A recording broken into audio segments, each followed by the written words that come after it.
चलिए बहुत बहुत शुक्रिया शिरांदा। अररिया की बात कर लेते हैं, जहां की जोकीहाट विधानसभा सीट पर मुकाबला दिलचस्प है। यहां तस्लीमुद्दीन के दोनों बेटों की बीच की टक्कर है। एक आरजेडी प्रत्याशी तो दूसरे एआईएमआईएम की टिकट पर चुनाव लड़ रहे हैं। तस्लीमुद्दीन के गांव सिसौना के बूथ नंबर 110 का जायजा लिया हमारे संवाददाता सतीश कुमार ने। अभी हम जोकीहाट विधानसभा क्षेत्र में हैं। तस्वीरों में साफ तौर पर देखा जा सकता है कि यह जोकीहाट विधानसभा क्षेत्र का सिसौना है। सिसौना वह गांव है जो तस्लीमुद्दीन का पैतृक गांव है। और सबसे खास बात यहां पर यह है कि तस्लीमुद्दीन के पूर्व केंद्रीय राज्य मंत्री मोहम्मद तस्लीमुद्दीन के दोनों बेटे आमने सामने की दोनों बेटों में टक्कर है। राजद से सरफराज आलम और ओवैसी की पार्टी से तस्लीमुद्दीन के छोटे बेटे शहनवाज आलम के बीच सीधी टक्कर है। और तस्वीरों में साफ तौर पर देखा जा सकता है कि जो कोरोना का जो पालन है यहाँ पर किया जा रहा है मतदाताओं द्वारा, और यहाँ के मतदाताओं से ही जानते हैं कि क्या मुद्दा रहेगा और वो क्या सोचते हैं। क्या नाम हुआ आपका? हमारा नाम मुश्ताक। क्या मन में है, क्या सोच के वोट डाल रहे हैं? अब क्या बताएंगे, बोले हाँ सरकार बनाएंगे। हाँ सरकार बनाना जी, इधर सरकार बढ़िया बनेगा उधर डाल देंगे वोट।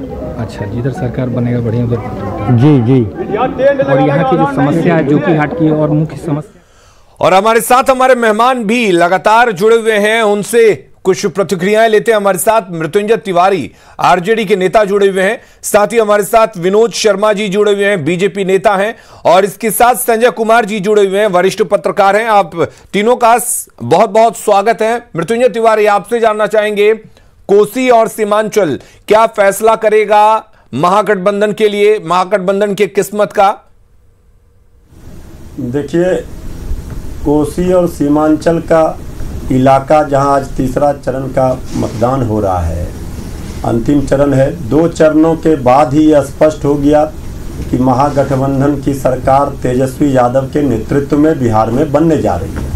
ये तीसरे चरण में 2/3 बहुमत के साथ हमारी पार्टी, हमारे महागठबंधन की सरकार, हमारे नेता विरोधी दल श्री तेजस्वी यादव जी सरकार बनाएंगे। 10 नवंबर को मुख्यमंत्री का ताज तेजस्वी यादव जी के सर पर होगा। चलिए, ये तो चुनाव से पहले से दावा कर रहे हैं आप।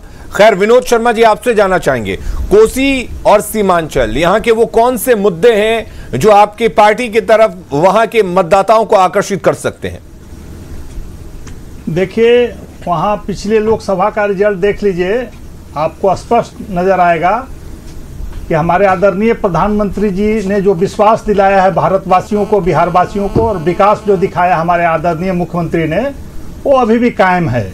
और निश्चित रूप से 2 चरणों में जो हुआ सो हुआ, इसमें भी बचा कुचा भी इनका सपना है टूटने वाला है। सपना देखना मतलब सपना देखना बोलने दीजिए, एक एक करके कोई बुरी बात नहीं। सपना देखना कोई बुरी बात नहीं। अच्छा है मृत्युंजय जी सपना देख रहे हैं, लेकिन विरोधी दल के नेता हो सकता है इनके नेता फिर रह जाए, इसमें कोई हम लोग का आपत्ति नहीं होगी।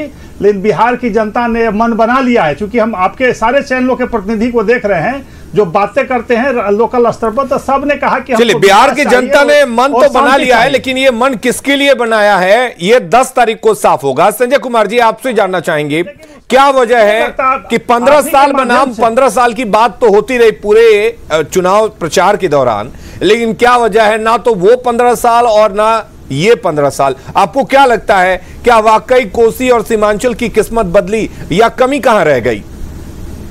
नहीं, कमी नहीं। सीमांचल और कोसी के बहुत सारे ऐसे काम हैं जो आज भी आकार नहीं ले पाए, और इसी वजह से तो नीतीश कुमार जी को बड़ा इमोशनल अपील करना पड़ा धमदाहा की सभा में। वो जो सीमांचल और मिथिलांचल का जो बॉर्डर है, वहाँ जाके ये कहते हैं कि एक मौका हमको और दीजिए। उनका कहने का जो मतलब यही था कि अगर चीज़ें हमसे छूटी है, अगर हम उन चीज़ों को आकार नहीं दे पाए हैं, तो एक बार मौका हमें दीजिए और तब हम उस काम को, अधूरे काम को पूरा कर पाएंगे। जनता इनको मौका देगी नहीं देगी वो तो बात की चीज़ है, लेकिन आज भी हालांकि ऐसा नहीं है, ये कोसी ने काफ़ी हद तक चीज़ों को पाई है। रेल पुल से लेकर के सड़क पुल, जो वर्षों से सपना था कोसी के इलाके के लोगों का, उसको उन्होंने दिया, जिसकी सरकार ने भी दिया, योजना जब बनी लेकिन वो आकार लिया। बहुत सारी ऐसी चीजें हैं जो सड़क, जो कभी दरभंगा से लेकर के और मधुबनी तक जाने में घंटों लगते थे, सड़कें अच्छी बनी हैं। लेकिन जो क्वालिटी एजुकेशन की बात कर लीजिए, या जो सीमांचल के इलाके में जो अलीगढ़ मुस्लिम यूनिवर्सिटी की जो शाखा खोलने की बात थी, या जो इंडस्ट्री जो एक एक कर के बंद होते गए और उसकी जगह पर नई इंडस्ट्री लगाने की बात थी, कई काम अधूरे भी रह गए। बिल्कुल संजय कुमार जी, यानी कि काम अभी होना बाकी है। विकास हुआ है, इससे इनकार नहीं किया जा सकता, लेकिन और भी विकास चाहिए। और इन्हीं तमाम चीजों को जनता अपने दिमाग में रखकर वोट भी डाल रही है। और मतदान की आप अहमियत का अंदाजा इसी बात से लगा सकते हैं।